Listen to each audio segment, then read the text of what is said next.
오늘은 부동산 세금의 종류에 대해서 알아보겠습니다. 부동산 세금의 종류는 크게 세 가지로 나눌 수가 있는데, 부동산을 살 때 내는 취득세, 부동산을 가지고 있을 때 내는 보유세, 그리고 부동산을 팔 때 내는 양도소득세가 있습니다. 부동산을 구입해서 등기를 하려면 먼저 취득세를 내야 하는데, 취득세액이 정해지면 취득세액에 농어촌 특별세 20%하고 지방교육세 20%를 덧붙여서 내야 합니다.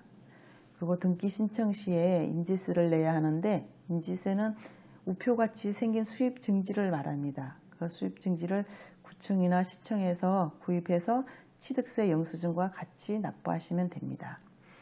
그리고 부동산을 증여를 받았거나 상속을 받았을 경우 이때에도 취득세는 별도로 납부를 하셔야지 등기를 하실 수가 있습니다. 그리고 증여세와 상속세는 당연히 별도로 납부를 해야 되고요. 그리고 부동산 취득할 때 주의할 점은 배우자나 소득이 없는 자녀분 이름으로 취득을 하게 되면 자금 출처를 받을 수가 있습니다. 자금 출처를 설명하지 못하면 증여세를 납부를 해야 하는 경우가 생기기 때문에 이 점도 주의하시기 바랍니다.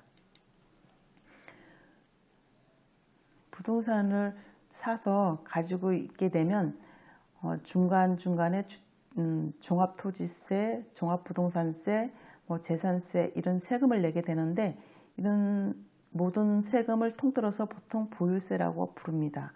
보유세는 법적 명칭은 아니지만 보통 일반적으로 보유세라고 많이 부릅니다. 보유세 중에 주택은 건물과 토지를 통합하여 재산세를 납부를 하고, 일정 금액이 초과되면 이제 종합부동산세를 별도로 또 납부를 해야 합니다.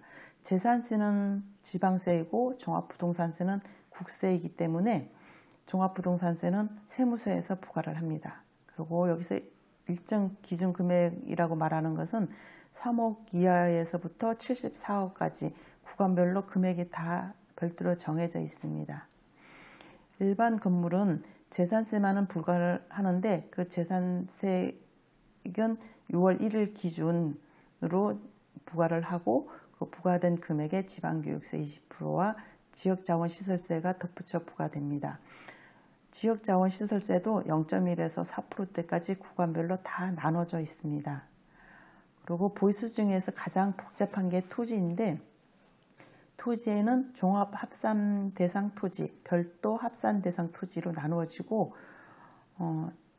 재산세를 납부하고 나서 여기서도 일정 기준 금액이 초과되면 종합부동산세를 납부를 해야 합니다.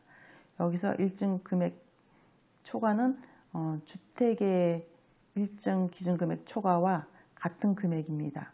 그리고 재산세와 종합부동산세가 정해지면 거기에 농어촌 특별세 20%로 별도로 따라 붙습니다.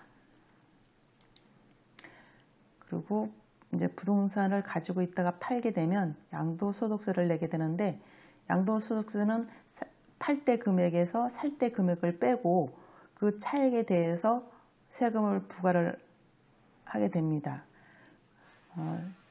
단순한 것 같지만 부동산을 팔 때는 1가구 1주택일 같은 경우는 비과세를 해주고, 등기를 하지 않고 처분하는 미등기 양도자산 같은 경우는 70%의 세금을 부과를 합니다.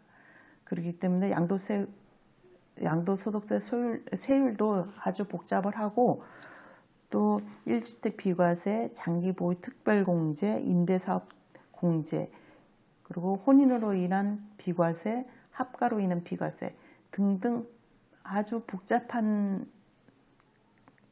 문제가 많기 때문에 양도소득세를 계산할 때는 별도의 공부가 필요하고, 오늘은 부동산을 팔게 되면 양도소득세는 납부를 해야 된다, 이 정도만 알고 계시면 되겠습니다. 지금까지 설명한 것을 한 장으로 정리를 했는데요. 한번 볼게요. 부동산을 취득할 때 내는 국세가 있고요. 또 부동산을 취득할 때 내는 지방세가 있고 다 따로 나눠져 있습니다. 부동산을 취득할 때 내는 국세에는 인지세, 상속세, 정액세가 있고, 보유할 때 내는 국세는 종합부동산세, 농어촌 특별세가 있습니다. 그리고 부동산을 팔 때 내는 국세는 양도소득세가 있습니다.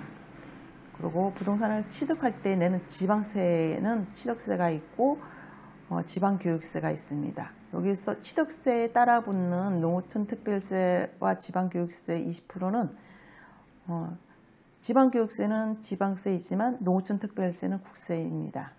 요게 조금 다른 점이기는 하죠. 그리고 보유할 때 내는 지방세에는 재산세가 있고 재산세에 따라 붙는 지방교육세, 지역자원시설세가 있습니다. 그리고 처분할 때는 국세인 양도소득세를 내고 그 양도세액이 정해지면 여기에 따라 붙는 지방소득세 20%가 있습니다. 이 표를 잘 활용하셔서 부동산에 대한 투자를 하거나 재테크를 하거나 또 1가구 1주택이지만 새로운 주택으로 갈아타고 싶을 때 참고를 하시면 많은 도움을 되리라고 생각을 합니다. 감사합니다.